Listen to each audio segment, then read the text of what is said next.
class, and you know what I'm talking about. It was probably one of the first sauces that you made when you were in home ec class. It was called bechamel sauce, which is French for white sauce. That's what we're going to be using to cover our really good gluten-free lasagna noodles that we're going to saute up some vegetables, and also our ground chuck that we'll be using. Come on over and I'll show you the ingredients we'll be using.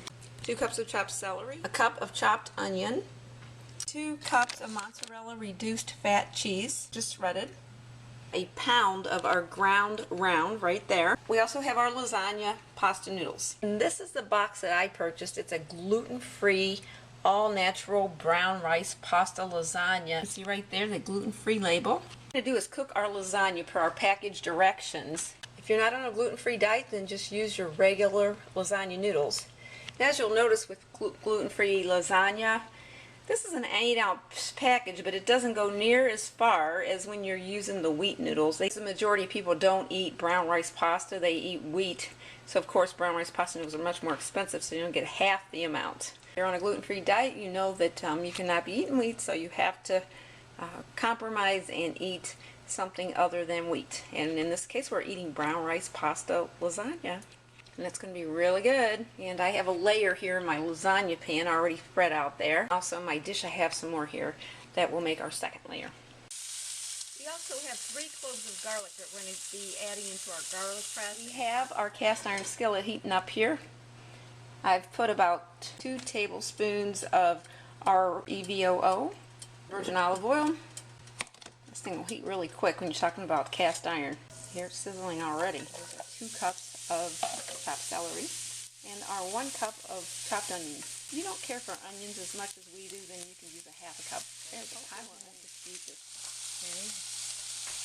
Alright, and with our garlic clove.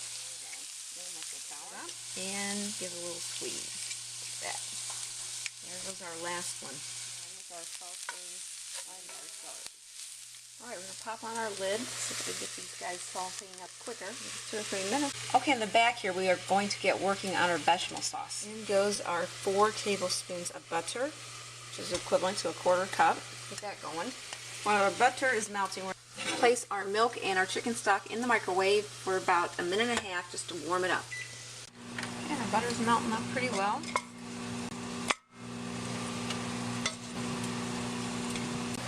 Alright, now we're going to check on our onions on our stir. Put the lid back on.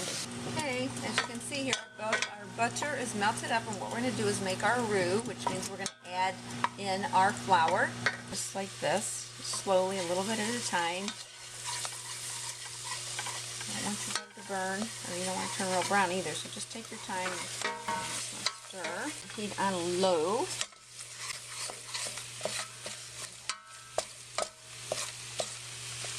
Pop in a little salt and pepper to your liking.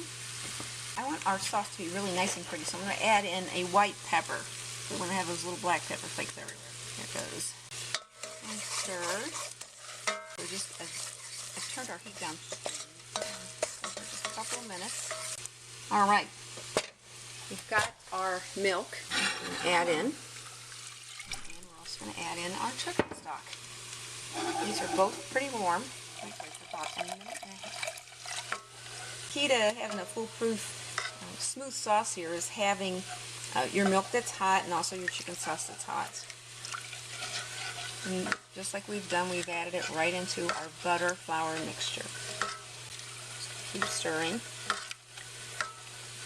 We're also going to add in just a little bit of thyme.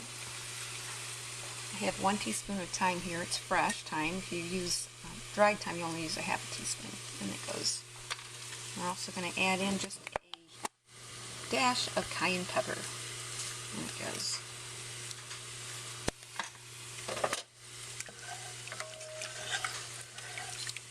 Okay, we're going to come on back over here and check on our celery and onion.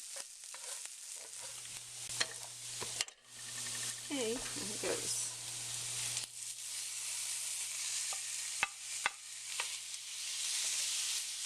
Alright, our meat's browning up real well here. We're going to pop in some salt.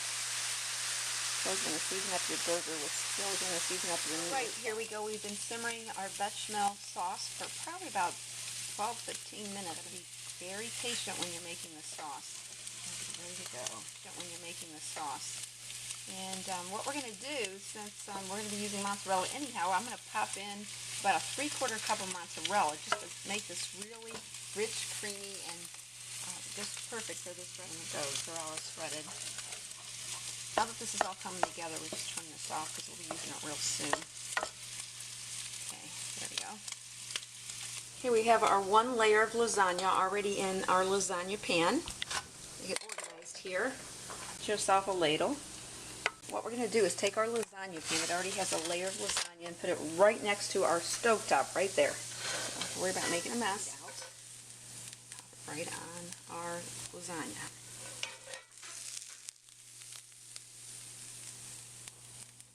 Give it a good sprinkle around there. I have 2 layers here. That looks good. We'll save the other half for the next layer. Ladle on some sauce, which is in this pan, right next to this pan. So you have your meat and veggies on your stove. Right next to that you have your veggie pan. Well, right next to that you have your lasagna pan that you're working on. And next to that you've got your sauce. And back you have your more lasagna and your mozzarella cheese. This is creamy, it's rich. We've got our mozzarella cheese going on in here. It's going to be really good. Sprinkle our cheese on. Now we're going to add our next layer of lasagna. And it goes. Now, as you know, when these cook up, they don't cook up perfectly. Sometimes they fall apart a little bit. But don't worry, they'll work fine as long as they taste good. And you cover these guys with all this cheese and sauce and meat, they'll be perfect. Watch you don't burn yourself because everything here is hot. This is your second layer. You could wait till everything cools off, but then you're going to be in your kitchen half the day and no one wants to do that. We're going to just garnish with some chives. Okay, well there we go. And